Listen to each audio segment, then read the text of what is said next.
Gracias, presidente, señorías, consejeros. Buenos días a todas y a todos. El brote de COVID-19 que se inició a principios del 20 cambió las perspectivas económicas y sociales en Canarias, en España, en Europa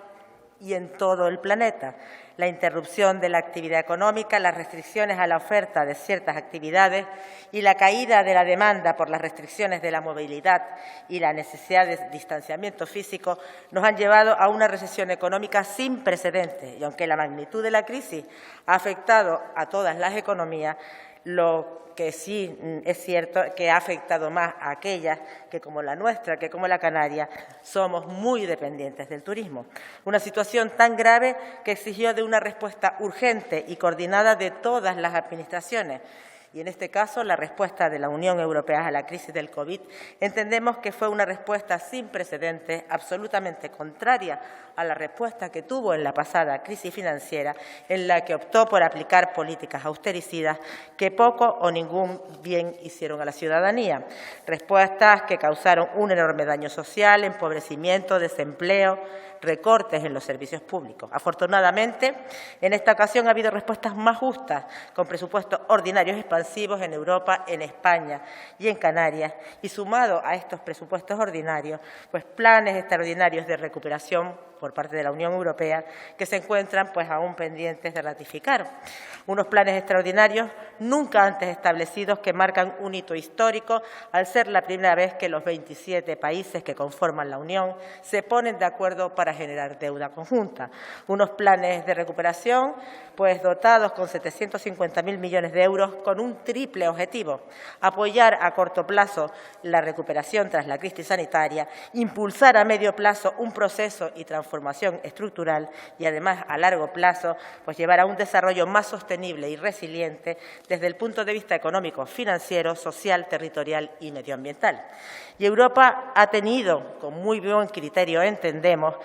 que el reparto de los fondos se hiciera en base a 3 parámetros: el daño en el Producto Interior Bruto, lo que ha caído el empleo en cada uno de los países y la población de cada uno de los Estados.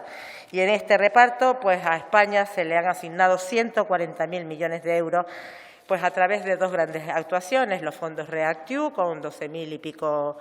millones de euros para España, de los que 10.000 han sido distribuidos entre las comunidades autónomas y de los que a España le han correspondido 613, unos 200 millones más de los que nos hubiera correspondido por población. Y luego, el segundo serían los fondos del Mecanismo de Recuperación y Resiliencia, para los que, para poder acceder antes del día 30 de abril, antes del próximo viernes, el Gobierno de España tiene que enviar a Europa su plan nacional, en el que debe incluir actuaciones que deban respetar el principio de adicionalidad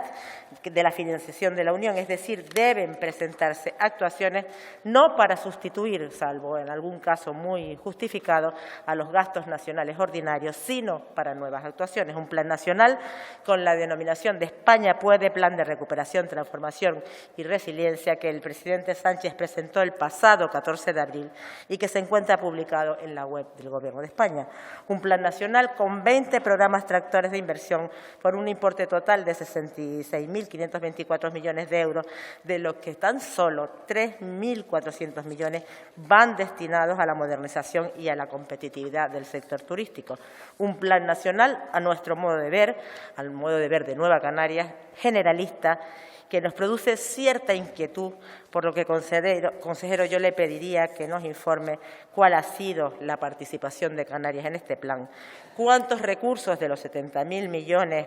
determinados en el plan van a corresponder o pueden corresponder a Canarias. Además, si considera que el importe asignado a la recuperación del turismo, que representa un 5% del total de presupuesto, es una cantidad suficiente, partiendo de la base que el turismo representaba, en tiempos pre-COVID, el 12% del PIB a nivel español y el 35% del PIB en Canarias. Y, por último, también quiero que nos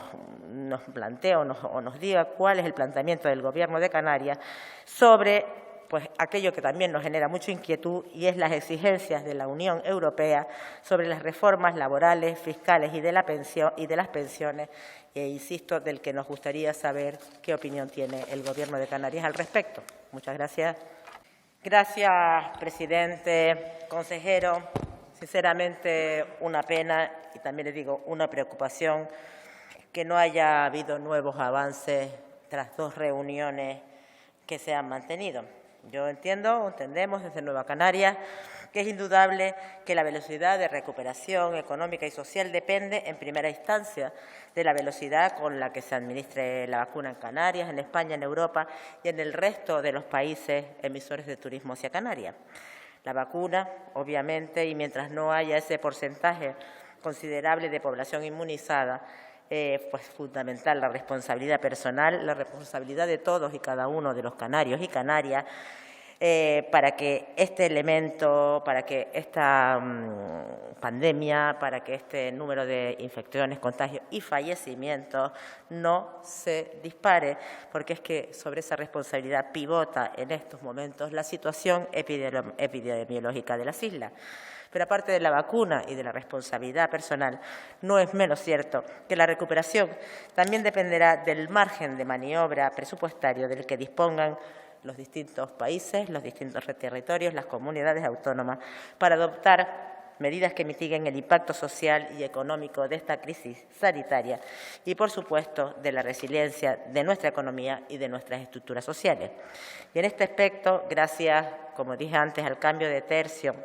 en cuanto a las políticas aplicadas en esta crisis por Europa, por España y por Canarias, políticas contrarias a las aplicadas en la crisis anterior y que permitirán que los recursos se destinen a rescatar a las empresas, a las familias, a los trabajadores, en definitiva, se destinen a rescatar a las personas, en lugar de, como ocurrió la otra vez, que lo que se hizo fue rescatar a los mercados y a la banca. En Canarias vamos a contar con fondos provenientes del presupuesto ordinario de la Unión Europea, de los presupuestos generales del Estado y de la Comunidad Autónoma para el 21, presupuestos que crecen y que nos van a permitir disponer de recursos para hacer frente a los servicios básicos, para hacer frente a la sanidad, a la educación o a las necesidades de vivienda. Y añadido a esos fondos ordinarios, pues vamos a contar, entiendo que vamos a contar, lo que no sabemos por lo visto es en qué cantidad, con fondos extraordinarios de la Unión que añaden, o sea, en conjunto son los 750.000 millones de euros que la Unión Europea pone de más para paliar el daño económico de la crisis y también para reconducir el futuro económico sobre criterios de sostenibilidad y de digitalización. Y dentro de esos recursos, pues volvemos, están los mecanismos de recuperación y resiliencia, que son los que sustentan el Plan Nacional presentado hace pocos días por el presidente Sánchez y del que debo decir que desde Nueva Canarias compartimos la orientación del gasto que se plantea. Compartimos y defendemos la orientación del gasto, pero no es así con la escasa participación. No compartimos la escasa participación dada a las comunidades autónomas. El señor Álvaro dijo que había sido pues un plan muy participado. Yo no lo pongo en duda, pero desde luego, por lo que usted dice, por las comunidades autónomas, por las distintas administraciones, no ha sido participado. Máxime cuando, como bien dijo, sí que van a tener una participación muy activa las comunidades autónomas en la gestión. De la misma manera que nos preocupa la generalidad del plan. Comparto con el señor Barragán que más que un plan parece una declaración de intenciones. Hay una escasa concreción de las actuaciones, hay ausencia de territorialización y es por esto por lo que nos gustaría, consejero, que dado y proveo que tiene poca información al respecto, lo cual pues es preocupante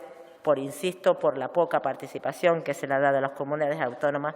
pero si puede intuir por lo menos qué criterios son los que va a utilizar el Gobierno de España para distribuir estos 70.000 millones de euros entre las distintas comunidades. Si tiene alguna información o intuye cuánto es lo que va a ser asignado a Canarias, si hay algún principio de distribución territorial. Yo le he oído al presidente, al señor Torres, hablar de 3.500 millones, pero realmente no sé dónde está eso, de dónde sale esa información. Usted ha dicho también que para el conjunto de las corporaciones locales pues, van a ir destinados de un 4 a un 6% del total de recursos, pero y a Canarias y a las corporaciones canarias van de forma lineal, no lo sabemos, y al Gobierno de Canarias, a la Administración Pública de la Comunidad Autónoma de Canarias, y es más, de esas cantidades, ¿cuánto se va a quedar la Administración General del Estado? Esas cantidades que van a distribuir a través de convocatorias públicas. Y de esa cantidad de la que se queda la Administración General del Estado y que va a distribuir a través, pues entiendo que por procedimientos de libre concurrencia, pues nos gustaría, en la medida de lo posible, o sería interesante saber cuál va a ser su destino, a qué van a ir dirigidas, qué criterios se van a utilizar o aplicar en estas convocatorias y qué posibilidades tenemos desde Canarias para acceder a parte de estos recursos. Yo vuelvo a reiterar que una de las cuestiones que nos generan gran preocupación es el programa Tractor de Inversiones, en el que se destinan 3.400 millones de euros y solo 3.400 millones de euros. El señor Álvaro hablaba de que todo está imbuido de turismo, pero a mí que me perdonen, para la modernización y la competitividad del sector turístico, en este caso para la cualificación de Canarias como destino turístico, la cantidad total para España es de 3.400 millones, 7 puntos inferior a la riqueza que el turismo genera generaba en el PIB español y 30 puntos menos al que generaba en el PIB de Canarias. Y es que, consejero, señorías, entendemos que si en una propuesta de estas características, con 20 programas tractores de inversión, se asignan cantidades que no son proporcionales al porcentaje que representan los sectores económicos en el Producto Interior Bruto, entendemos que el plan está mal. Por último, incidir nuevamente en que los fondos europeos extraordinarios que van a nutrir el Plan Nacional también llevan implícitas las obligaciones de poner en marcha reformas fiscales, medidas laborales y poner también en funcionamiento modificaciones del sistema de pensiones. Y dado, insisto, que el documento del Gobierno de España apenas perfila el contenido de esta reforma, entiendo que desde Canarias debemos estar muy atentos a que esta exigencia de la Unión Europea no se traduzcan en una merma de derechos, sino en un mejor y más sostenible cumplimiento de esta. Por último, coincidir, consejero, con usted en el escaso tiempo que para la ejecución de estas actuaciones se está dando, y más preocupante aún si tenemos en cuenta que corremos el riesgo de que hasta como mínimo el segundo semestre del año 21 sigamos en el mismo nivel de indefinición. Gracias.